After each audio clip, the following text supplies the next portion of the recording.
Hello students, welcome. आज हम पढ़ने जा रहे हैं सॉलिड वेस्ट क्या होता है, सॉलिड वेस्ट को कैसे मैनेज किया जाता है, और इसी के अंदर जो रेडियो एक्टिव वेस्ट आता है इसको भी हम सेपरेटली पढ़ेंगे कि रेडियो एक्टिव वेस्ट क्या होता है और hazardous वेस्ट क्या होता है।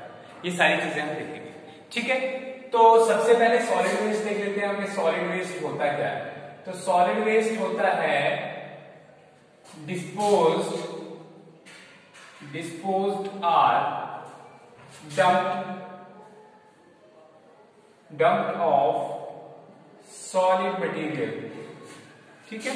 जो भी सॉलिड मटेरियल डिस्पोज्ड हो या डंप्ड हो, चाहे वो मेटल्स हो, ठीक है, चाहे वो जो आपका पैकिंग मटेरियल हो जैसे पॉलीथीन्स वगैरह आते हैं, ठीक है, चाहे वो फूड का लेफ्ट ओवर हो, चाहे वो हमारे घर में यूज होने वाले प्लास्टिक्स हो, ये सारी चीजें किसके अंदर आती है? सॉलिड वेस्ट में, ठीक है।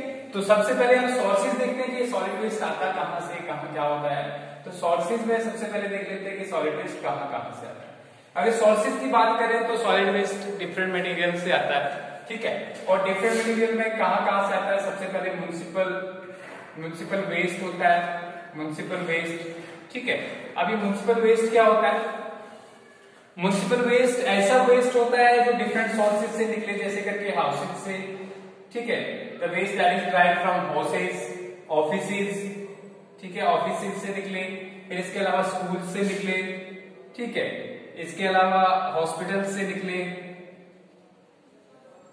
ठीक है। तो ये सारा जो है इसको क्या कहते हैं? Municipal waste. अब इस म्युनिसिपल वेस्ट में होता क्या क्या है? अगर जनरली देखा जाए क्या क्या इसमें कंपोनेंट्स होते हैं म्युनिसिपल वेस्ट के, तो पेपर होता है हमारे पास, ठीक है, पेपर की लार्ज क्वांटिटी होती है। इसके अलावा पैकिंग मटेरियल होता है, जैसे पॉलीथीन्स वगैरह होते हैं, पैकिंग मटेरियल होता है हमारे पास। फिर घरों में क्या क्या होता है, क्योंकि म्युनिसिपल वेस्ट म्युनिसिपैलिटीज जो म्युनिसिपैलिटीज जो है वो डिस्पोज ऑफ करती है, उसको कहा जाता है। तो कौन कौन सी वेस्ट जो है म्युनिसिपैलिटीज जो है डिस्पोज ऑफ करती है? पैकिंग मटेरियल जो, क्योंकि आजकल जो है बहुत सारी चीजें पैकिंग में आ रही है सारी, बल्कि इवन दो कि पानी भी और दूध भी पैकिंग में आ रहा है, ठीक है, लिक्विड्स। तो इसी के साथ जो पैकिंग, क्योंकि अट्रैक्टिव जो पैकिंग का जो सिस्टम है, इसकी वजह से क्या होता है कि कस्टमर्स अट्रैक्ट होते हैं और वो जो ज्यादा से ज्यादा जो है वो जो भी प्रोडक्ट्स होते हैं वो बिकते हैं, ठीक है। तो यहाँ पे पैकिंग मटेरियल आ गया। इसके अलावा अगर पेपर किस लिए यूज होता है? पेपर हम लिखने के लिए यूज करते हैं, ठीक है। पेपर न्यूज़पेपर जो है हमारे न्यूज जिसमें आती है डेली की, उसको यूज करते हैं। इसके अलावा ऑफिस वर्क में यूज होता है, ठीक है। तो पेपर बहुत सारी जगह पे लगता है। तो मटेरियल ये हो गया। इसके अलावा प्लास्टिक्स, बहुत सारे बर्तन, बहुत सारी चीजें हमारे घर में प्लास्टिक की बनी होती है, ये आ गया, ठीक है। इसके अलावा अगर प्लास्टिक के अलावा देखा जाए, गिलास है, शीशे की भी बहुत सारी चीजें होती है। इसके अलावा मेटल स्क्रैप होता है, मतलब मेटल्स की बहुत सारी चीज जो है, ठीक है, मेटल्स होते हैं। इसके अलावा अगर हम बात करें फिर और क्या सॉलिड वेस्ट होता है, तो हम ऑर्गेनिक वुडन लिख सकते हैं, ठीक है, ऑर्गेनिक वेस्ट, ठीक है, from home offices. Organic waste में क्या आ गया? ये फर्नीचर वगैरह जो भी आपका है, ठीक है, ये भी जब बेकार हो जाता है तो आप तब भी इसको फेंक देते हो, बाहर कर देते हो, डंप कर देते हो, ठीक है, डिस्पोज ऑफ कर देते हो। तो ये सारा किसके अंदर आता है? सॉलिड वेस्ट में। बट कौन से सोर्सेज? म्युनिसिपल वेस्ट में आता है, ठीक है। दूसरा सोर्स देखते हैं कि दूसरा कहां से आता है सॉलिड वेस्ट। सॉलिड वेस्ट जो है दूसरा सोर्स है इसका इंडस्ट्रीज, ठीक है। इंडस्ट्रीज जो है हमारी, इंडस्ट्रीज से बहुत सारे सॉलिड वेस्ट आते हैं। जैसे कि इंडस्ट्रीज से क्या क्या आता है? सबसे पहला फ्लाई ऐश आता है। फ्लाई ऐश क्या होता है? ठीक है, जो इंडस्ट्रीज में जो फ्यूल यूज होता है, ठीक है, उसको जब हीट किया जाता है, बर्न किया जाता है, तो बर्न करने के बाद वो इमिशन में जो है स्मोक और ऐश हो गया राख, ठीक है, उसको जो है रिलीज करता है। और उस चिमनीज के थ्रू जो रिलीज होने के बाद जो है वो ऐश फिर से फॉल होके नीचे धरती पे आ जाता है, ठीक है। तो फ्लाई ऐश आ गई एक। इसके अलावा अगर एफ्लुएंट की बात करें, ठीक है, एफ्लुएंट हो गया लिक्विड फॉर्म में जो इंडस्ट्री से निकलता है, ठीक है। तो इसके बाद ये भी जो है इंडस्ट्री से निकलता है, उसमें भी बहुत सारा सॉलिड वेस्ट मिक्स होता है, ठीक है। स्लज होता है, ठीक है, स्लज में भी बहुत सारा सॉलिड वेस्ट होता है। तो ये सारी चीजें इंडस्ट्री से निकलती है, ठीक है। इसके अलावा अगर बात करें तो केमिकल्स होते हैं, ठीक है, केमिकल्स जैसे कि फर्टिलाइजर इंडस्ट्री है, ठीक है, तो इनसे बहुत सारे केमिकल्स रिलीज होते हैं, वो क्या करते हैं, वो भी सॉलिड वेस्ट में ऐड होते हैं। दो हो गया इंडस्ट्रीज। इसके बाद तीसरी अगर हम बात करें तीसरा हमारे पास क्या है, तो माइनिंग वेस्ट आता है इंडस्ट्रीज के पास। नेक्स्ट क्या सोर्स है हमारे पास, तीसरा सोर्स जो है वो है माइनिंग वेस्ट। ठीक है, माइनिंग वेस्ट क्या होता है, माइनिंग होता है जब भी हम मेटल्स को, क्योंकि हमारे मेटल्स जो हैं वो धरती से एक्सट्रैक्ट होते हैं, जमीन से एक्सट्रैक्ट होते हैं, और जमीन से एक्सट्रैक्ट करने के लिए हमें जमीन की खुदाई करनी पड़ती है। तो खोदने के बाद जो है वो डस्ट जो है, माइनिंग डस्ट जो बचती है, ठीक है, माइनिंग डस्ट बचती है, या रॉक टेलिंग्स जो बचती है, जो आपने जो है, ठीक है, रॉक्स के पीसेस निकाले वो बाहर जो आगे सारे, वो भी जो लैंड के ऊपर जो फैल जाते हैं, ठीक है, उस एरिया में। तो इससे क्या होता है, ये भी माइनिंग, ये माइनिंग वेस्ट के अंदर आ गया, ये भी एक सोर्स है। ठीक है, इसके अलावा डिफंक्ट शिप्स होती है, ठीक है, डिफंक्ट शिप्स है, ठीक है, और हाजार्डस वेस्ट है, इसको हम अलग से पढ़ेंगे, ठीक है, हाजार्डस वेस्ट अलग से पढ़ेंगे होता क्या है, लेकिन ये भी किसके अंदर आता है, सॉलिड वेस्ट के अंदर आता है, डिफंक्ट शिप्स और हाजार्डस वेस्ट। इसके अलावा हमारे पास इलेक्ट्रॉनिक वेस्ट आता है, ई वेस्ट भी कहते हैं इसको, इलेक्ट्रॉनिक वेस्ट। अब इलेक्ट्रॉनिक वेस्ट में क्या क्या आएगा, हमारे कंप्यूटर्स आते हैं, लैपटॉप्स आते हैं, मोबाइल फोन्स आते हैं, टीवी आते हैं, और इसके अलावा इलेक्ट्रॉनिक डिवाइसेस, रेफ्रिजरेटर्स और ऑल थिंग्स, ठीक है, जो दोबारा से हम यूज नहीं करते, ये भी वेस्ट हो जाती है, इसलिए इनको भी हम फेंक देते हैं, तो ये भी सॉलिड वेस्ट का काम करते हैं। तो ये हमारे सोर्सेज का आ गया। ठीक है, अब देखते हैं कि इम्पैक्ट क्या पड़ता है, सॉलिड वेस्ट का क्या इम्पैक्ट पड़ता है।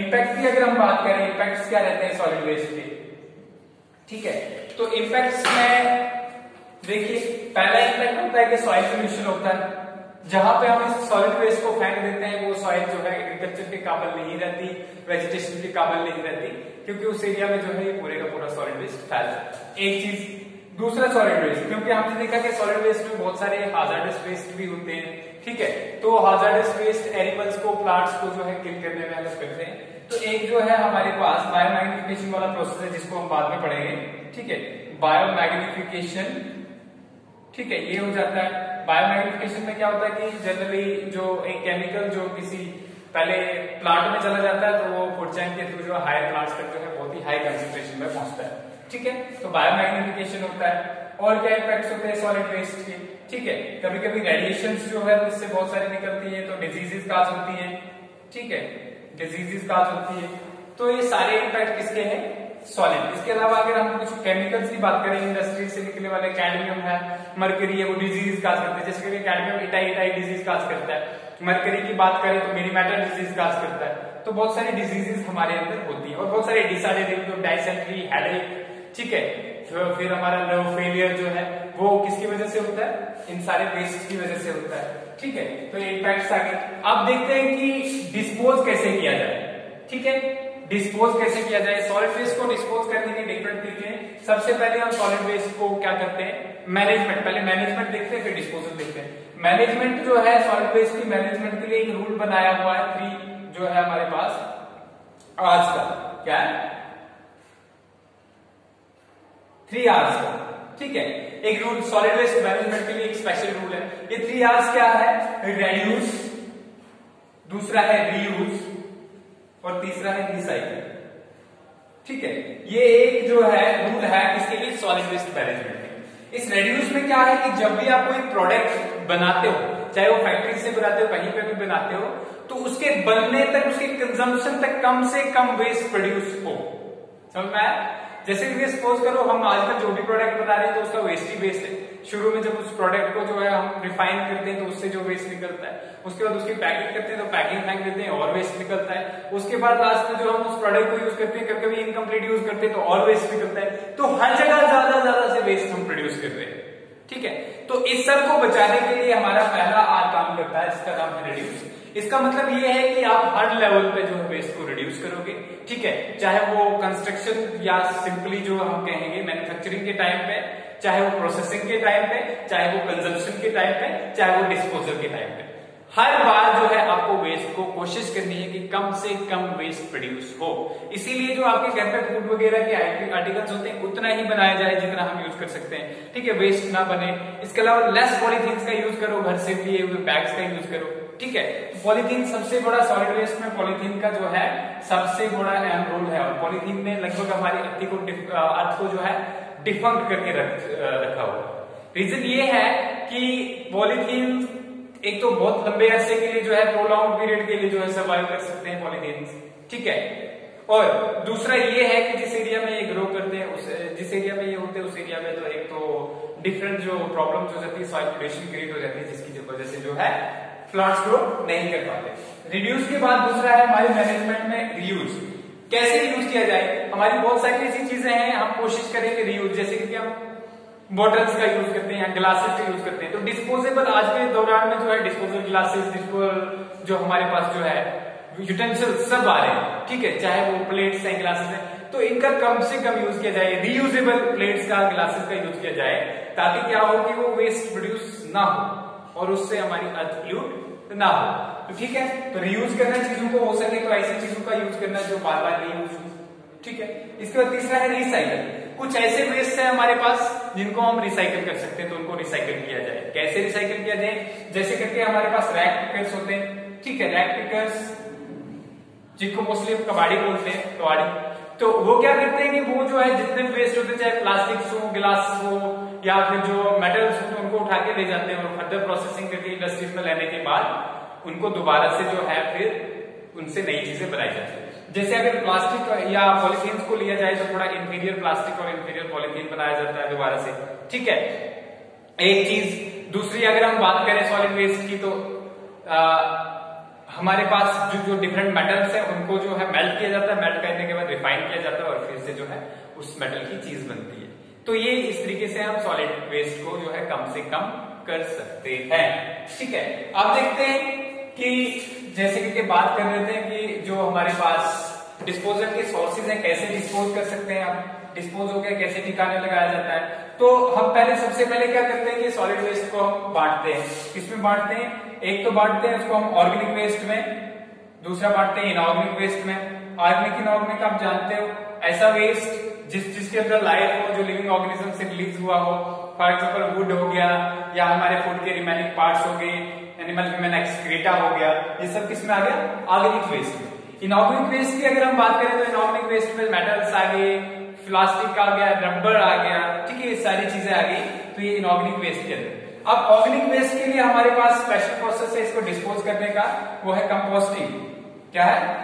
Composting, POSTING। कंपोस्टिंग में हम क्या करते हैं कि हम वेस्ट को जो ले जाते हैं, ऑर्गेनिक वेस्ट को, और उसको जो है डंप करके रख देते हैं, ठीक है, या जमीन के अंदर डाल देते हैं और ऊपर से कवर कर देते हैं। एनारोबिक कंडीशन में इसके ऊपर जब बैक्टीरिया लगते हैं तो डिकम्पोजिशन वाला प्रोसेस आपने सुना होगा, तो उस डिकम्पोजिशन की हेल्प से जो है ये सड़ते हैं माइक्रोब्स की हेल्प से, और सड़ने के बाद जो ये वेस्ट जो है खाद के तौर पे, मैन्यूर के तौर पे बन जाता है। क्या बन जाता है इसका?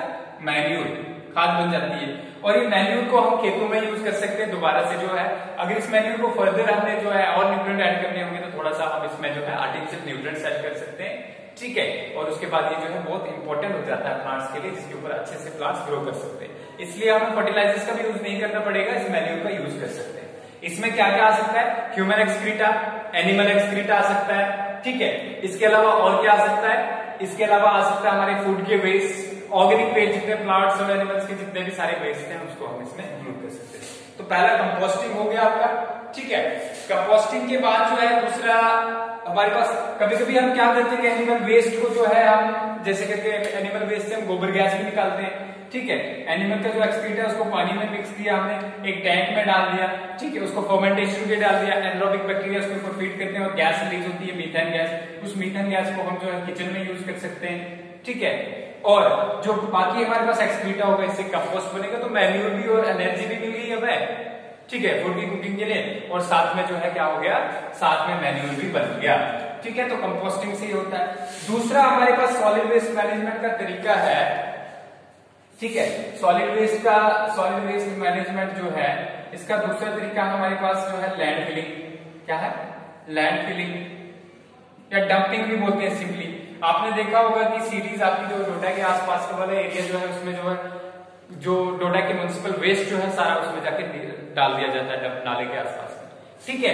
तो डंपिंग का लैंड फिलिंग भी कहा जाता है। अब ओपन डंपिंग होता है, एक होता है सैनिटरी डंपिंग। ओपन डंपिंग में क्या होता है कि आप उठा के वेस्ट को कहीं पे ढेर लगा देते हो और बहुत सारे ढेर बना देते हो और बीच बीच में उसको जलाते भी रहते हो ताकि उसका बल्क जो है वो कम हो जाए, तो उसको क्या कहते हैं? ओपन डंपिंग का ओपन लैंड फिलिंग। एक सैनिटरी लैंड फिलिंग होता है जिसमें वेस्ट को जमीन के अंदर डाल दिया जाता है। अब ये कैसे होता है देखिए, अब यहाँ पे जो एक बहुत बड़ा सा गड्ढा खोद दिया जाता है लो लाइंग एरिया में। अब उस लो लाइंग एरिया में इस वेस्ट को लिया जाता है, इस वेस्ट को लेने के बाद उसके ऊपर जो है मशीन की हेल्प से उसको कंप्रेस किया जाता है, ठीक है, कॉम्पैक्ट किया जाता है, कम किया जाता है उसके बल्क को, और उसके बाद बहुत सारी लेयर्स डालने के बाद उसके ऊपर मिट्टी डाल दी जाती है। तो this is known as sanitary. तो दो टाइप का है, एक है ओपन डंपिंग और दूसरा है सैनिटरी डंपिंग। इसको लैंड फिलिंग भी कहते हैं, ठीक है। अगर लैंड फिलिंग वाला क्वेश्चन आ गया आपको तो ओपन लैंड फिलिंग और सैनिटरी लैंड फिलिंग क्लियर हो गया। इसके बाद देखिए ये दोनों वेस्ट जो है हाजार्डस वेस्ट और रेडियोएक्टिव वेस्ट भी इसी में आते हैं, लेकिन हम इनको अलग से पढ़ेंगे, ठीक है। अब ये हाजार्डस वेस्ट होते क्या है, हाजार्डस वेस्ट, ठीक है। हाजार्डस वेस्ट ऐसे वेस्ट होते हैं जो हमारे लिए हार्मफुल है, चाहे वो हो सकता है वो जो हमारे पास सॉलिड वेस्ट भी हो सकते हैं और जो है दूसरी फॉर्म में भी हो सकते हैं। आप देखते हैं कि हाजार्डस वेस्ट में क्या क्या आता है, और सबसे पहले तो है हमारे पास इंडस्ट्रियल वेस्ट में, industrial waste such as pesticides. इससे पहले एक और चीज पढ़ लेते, चलो इंसिनरेशन इसमें ही पढ़ेंगे। इंसिनरेशन में एक बचता है सॉलिड वेस्ट मैनेजमेंट में, वो इसके अंदर ही पढ़ेंगे। तो industrial waste such as pesticides, ठीक है, हर्बिसाइड्स हो गया, केमिकल्स हो गया, ठीक है, केमिकल्स, ठीक है। इसके अलावा दूसरा डोमेस्टिक वेस्ट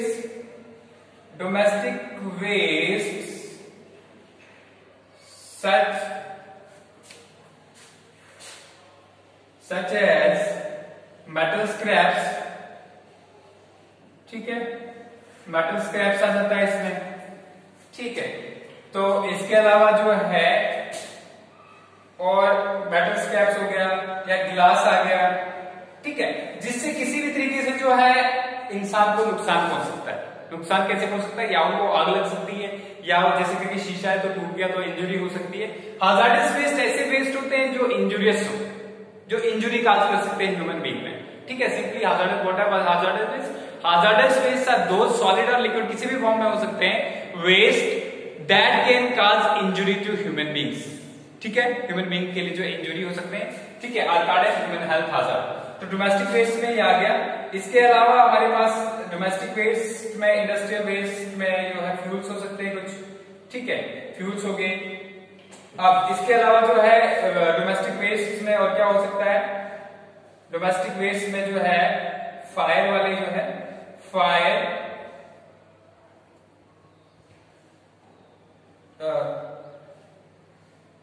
अट्रैक्टिंग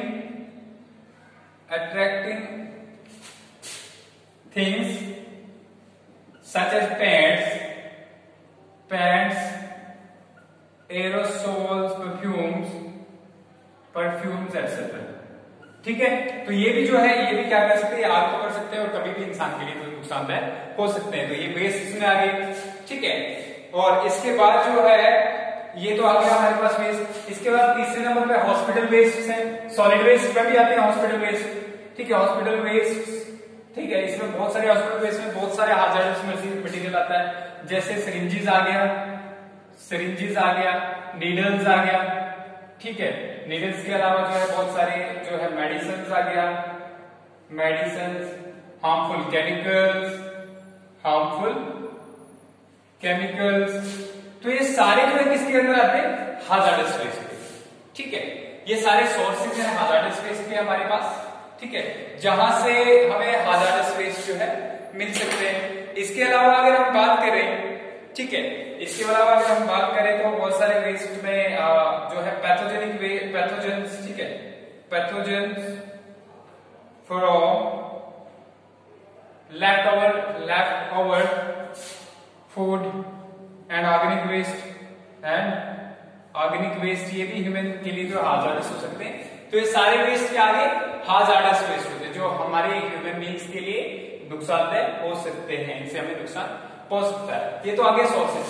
कैरेक्टरिस्टिक्स क्या होते हैं, ठीक है, कैरेक्टरिस्टिक्स क्या होते हैं, जैसे कि वेस्ट में इंडस्ट्रियल वेस्ट की बात करी हमने, इंडस्ट्रियल वेस्ट में बहुत सारे हार्मफुल केमिकल्स हो सकते हैं, जैसे पेस्टिसाइड की बात करी, पेस्टिसाइड्स, ठीक है, या बात करी कुछ केमिकल्स की, केमिकल्स में क्या क्या आता है, जैसे मरकरी आ गया, लेड आ गया, ठीक है।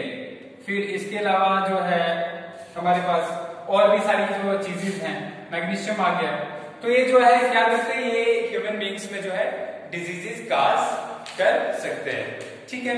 इसके अलावा अगर हम बात करें और भी हमारे पास जो जिंक, कोबाल्ट, क्रोमियम, कैडमियम है, क्या क्या है, जिंक, कोबाल्ट, कैडमियम, क्रोमियम। तो ये सारे जो है ये क्या करते हैं, ये ह्यूमन बीइंग के लिए बहुत ही हार्मफुल है।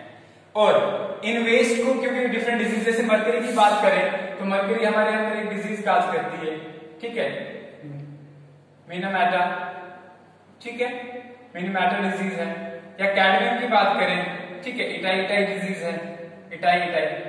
इसके अलावा बहुत सारे डिसऑर्डर्स, जैसे करके मैग्नीशियम हो गया, जिंक हो गया, कोबाल्ट हो गया, ये जो है ये क्या करते हैं, हमारे अंदर बहुत सारे डिसऑर्डर, कुछ ब्रेन हेमरेज काज करते हैं, कुछ जो है डायरिया काज करते हैं इंसान के अंदर, कुछ हमारे अंदर जो है ये हमारे अंदर जो है आयरन पिगमेंट की कमी कर देते हैं, ब्लड जो हमारे लेने की, हेमोग्लोबिन की कमी हो जाती है, ठीक है, हेमोफीलिया जिसको कहते हैं, ठीक है। तो डिफरेंट जो है हमारे अंदर डिजीजेस काज कर सकते हैं, ये इनका कैरेक्टरिस्टिक फीचर्स ये है, ठीक है। इसके अलावा एक बात करें और हाजार्डस वेस्ट की बात करें तो हमारे पास क्या है, हमारे पास डिफंक्ट शिप्स हैं, क्या है, डिफंक्ट शिप्स, सोर्सेज हैं ये भी, डिफंक्ट शिप्स। अब जो समुद्र में जो डिफंक्ट शिप्स होती हैं, इसमें अगर देखा जाए बहुत सारे हार्मफुल केमिकल्स होते हैं, बहुत सारे हार्मफुल केमिकल्स जैसे करके टॉक्सिक, जैसे एस्बेस्टोस, लेड आ गया, मरकरी आ गया, क्या क्या होता है इसमें, एस्बेस्टोस, लेड आ गया, मरकरी आ गया, ठीक है। तो ये सारी चीजें इनमें डिफंक्ट शिप्स में पाई जाती है, क्योंकि इंडिया में लेबर चीप है। अगर बाहर की कंट्रीज में देखा जाए, जो डेवलप्ड कंट्रीज है, तो वहां पे इन सबको जो है ब्रेक करने के लिए लेबर ज्यादा लगता है, और इंडिया में जो है चीप लेबर है, और चीप लेबर की वजह से जो है क्या है, इन डिफरेंट शिप्स को जो है डेवलपिंग कंट्री जैसे इंडिया है, उस तरीके की कंट्रीज में, डेवलपिंग कंट्रीज जैसे इंडिया है, पाकिस्तान है, ठीक है, या बांग्लादेश है, ऐसी ऐसी कंट्रीज में भेज दिया जाता है और इनको ब्रोक डाउन किया जाता है, क्योंकि मेटल स्क्रैप की हमें जरूरत है, रॉ मटेरियल हमें चाहिए फिर से फर्दर, क्योंकि मेटल यूज होगा दोबारा से। तो इससे क्या होता है, इससे जो है एक तो कोस्टल एरियाज, जो हमारे कोस्टल एरियाज वो पोल्यूट होते हैं, ठीक है, और दूसरा जो भी जो वर्कर्स होते हैं जो इनको ब्रेक करते हैं, शिप्स को, डिफेक्ट शिप्स को ब्रेक करते हैं, तो वो इन हार्मफुल केमिकल्स, हाजार्डस केमिकल्स से इनके कांटेक्ट में आते हैं, तो उनकी अल्टीमेटली डेथ भी हो सकती है, या लाइफ जो है लाइफ स्पैन कम भी हो सकता है, ठीक है, कोई पार्शियल डिसेबिलिटी भी हो सकती है। तो ये सारी चीजें जो है उनमें हो सकती है, ठीक है। तो ये कोस्टल एरियाज वाली बात आ गई। अब ये डिफेक्ट शिप हो गई हमारे पास। इसके अलावा इलेक्ट्रॉनिक वेस्ट और माइनिंग वेस्ट में भी बहुत सारा जो है कुछ हार्मफुल केमिकल होते हैं। इलेक्ट्रॉनिक वेस्ट में भी बहुत सारे जो है ये हार्मफुल मेटल्स होते हैं, जो क्या काज कर सकते हैं, डिजीजेस काज कर सकते हैं, ठीक है। तो ये हो गया हमारे पास, क्या हो गया, हाजार्डस वेस्ट। इसको मैनेज कैसे किया जाए, हाजार्डस वेस्ट को मैनेज करने के लिए एक तो जो है सैनिटरी डंपिंग नहीं की जाती मोस्टली, ठीक है। इसके लिए देखो 3 प्रोसेसेस हैं। पहला हम पढ़ेंगे इंसिनरेशन, ठीक है, एक हो गया। देखिए इंसिनरेशन में क्या होता है, इंसिनरेशन में हम जो है जलाते हैं, ठीक है। 900 से 1300, 900 डिग्री सेल्सियस से 1300 डिग्री सेल्सियस तक जो है टेम्परेचर में क्या किया जाता है, कंबशन, ठीक है। एरोबिक लिखेंगे, एरोबिक इसलिए लिखेंगे क्योंकि एरोबिक एयर की प्रेजेंस में, ऑक्सीजन की presence, aerobic combustion of waste, ठीक है, aerobic combustion of waste in large chambers, large chambers, बड़े बड़े चैम्बर्स में जो है एरोबिक कंबशन जलाया जाता है। और हम बोलते हैं कि अगर वेस्ट को ओपन में हम जलाएं तो उससे बहुत सारी पोल्यूशन होती है, तो क्या इसमें होती है, बिल्कुल, इससे भी जो है स्मोक और क्या निकलता है, स्मोक निकलता है हमारे पास, ठीक है। और इसके अलावा जो है केमिकल्स निकलते हैं गैसेज में, केमिकल, स्मोक और गैसेज लिख लेता हूं मैं, ठीक है। स्मोक एंड गैसेज रिलीज होते हैं, लेकिन इन चैम्बर्स में हमारे पास स्क्रबर्स लगे होते हैं।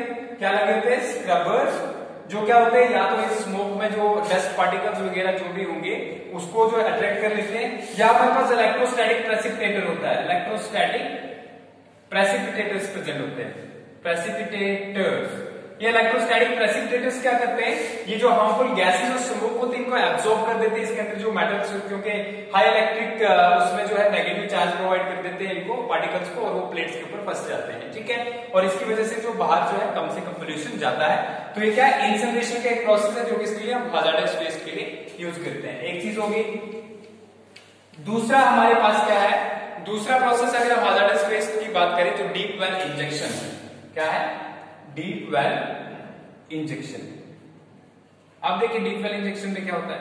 डीप वेल इंजेक्शन में क्या होता है कि सेवरल थाउजेंड किलोमीटर जो है धरती के सरफेस है इसके अंदर जो है सेवरल थाउजेंड नीचे जो मीटर्स जो है उसके नीचे जाया जाता है या फीट नीचे जाया जाता है, जहां पे क्या होता है हमारे पास